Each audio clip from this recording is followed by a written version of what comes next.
Great. The key thing to keep in mind for shipping, let me throw it into 3 general categories. Number 1, 80% of the stuff that enables people to grow food is transported internationally, whether it's equipment or fertilizer or fuel.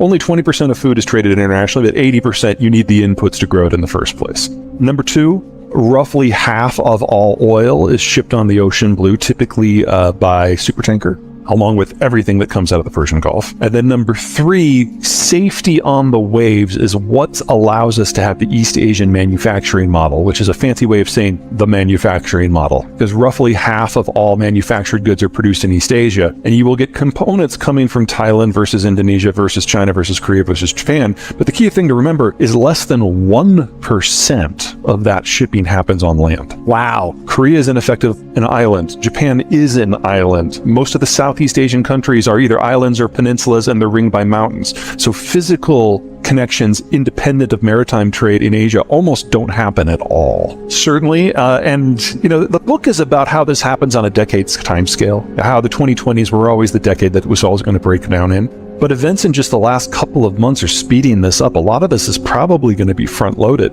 Well, think of what just happened in the first week of December. So the Europeans announced their plan for an oil export ban, and a lot of the details are being made up as they go on. It's a very European policy in that regard. But what it is encouraging is a split in the way we view oil from the Russian space versus the rest of the world, and the different types of crude coming out of the Russian space. So the stuff the Europeans are primarily concerned about is Urals crude that is exported west to the European space, and that can only be sold for $60 or less now, and that's affecting insurance and shipping rates and the type of vessels that go in. And we saw over the course of the last 2 years how disruptions in simply the type of vessel being available can generate supply chain snarls. So now we're doing this with energy, but there's also a crude grade that exports to the Pacific that doesn't touch the European space at all, that trades differently. We now, just in the Russian space, have 2 fundamentally different markets, not just for pricing, but for physical accessibility, for the ability to get ships and insurance to allow it to move. One of the reasons why the world has been so stable, air quotes stable, since 1945 is there's been one oil price. Now, it's modified by the length of the journey or the quality of the crude, but there's one oil price and everything is safe. The Europeans have now created a system where a lot of countries in Europe are now going to have a vested interest in interfering with Russian exports west. That's one pricing margin. That's one security paradigm. That's one insurance policy system. But then in the east, where the Europeans are not the players, it's a different crude grade at a different price point using different insurance systems by different countries. We have split the oil market now into at least 3 pieces, 2 Russian, 1 everything else, which means now countries no longer have a vested interest in making sure the oil flows everywhere all the time, because we're not all in this together anymore. This is just the beginning. We're going to see this spread throughout not just the energy sphere, but pretty much every major commodity, and we're hiving the world up into different supply systems. And that is a recipe for 1910s and 1930s style conflict and competition. Yeah, in the world before World War II, piracy, state piracy, and privateering were pretty common because almost everything that was shipped had an obvious value. The cost of shipping before the Cold War and globalization was about an order of magnitude more than it was previous. And in the pre-industrial world, it was an order of magnitude more than that. In the pre-deepwater era, it was an order of magnitude more. So interfering with shipping has always been very popular because you know that the value of the product is going to be high. It's only in the post-World War II era that the cost of shipping has dropped so much that we put everything on the way. So that's intermediate manufacturing, that's low value-added commodities, things that normally you would produce and consume locally. It used to be it was all pretty much luxury goods or something of very high value. Now it's a little bit of everything. We're kind of in this soft moment in history where everyone's holding their breath and wondering if the next time there's an incident, the U.S. is going to intervene or not, and I would argue we are not. Part of this is political. The Biden administration is the most populist administration we have ever had, more so than Trump. Basically, it feels like on trade policy, the Biden administration is going through Trump's tweets and picking them out one at a time and expanding them into position papers and putting them into policy and running a really good grammar scrubber over it. And we're basically getting the second Trump administration right now from a trade point of view. And then second, even if we wanted to intervene, this isn't the 60s or 70s. I mean, it used to be that there were no other naval powers. And so the United States with the destroyer-heavy Navy after World War II could patrol the global oceans because there wasn't a lot of competition and we had the right tools for the job. But since 19 1990, we've retooled our Navy, we've retired most of our smaller vessels, and we've concentrated naval power into our supercarrier battle groups. And if you want to knock off a country, that is the tool. But if you want to patrol the global oceans in an environment where other people have ship, you don't need the dozen supercarrier battle groups we have. You need like 800 destroyers.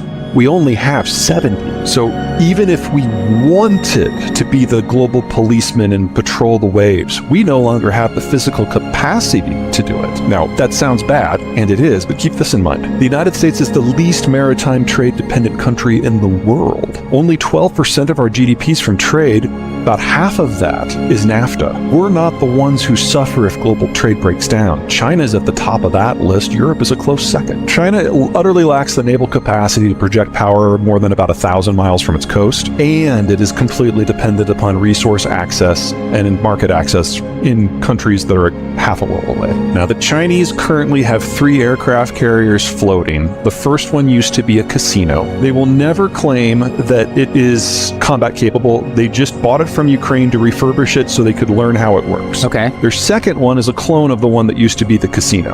The one that used to be the casino used to be a Russian carrier. They called it the Kuzanov, by the way, and the Soviets thought it was a disaster. During Soviet times, with Soviet resources, it just kind of caught on fire from time to time. Okay. Anyway, so the Chinese do not claim that these two will ever be combat capable. Okay. They're training for their engineers more than anything else. And they do have a third one that they're going through sea trials right now. And it is a larger carrier that they actually designed themselves. But again, it's a prototype. They don't view it as anything other than a test bed. So they might get their first carrier in 2027. China technically is a larger country than the United States, but about 2/3 of its land is either too hot or too dry or too cold to be inhabitable. So 95% of the population lives on 1/3 of the land.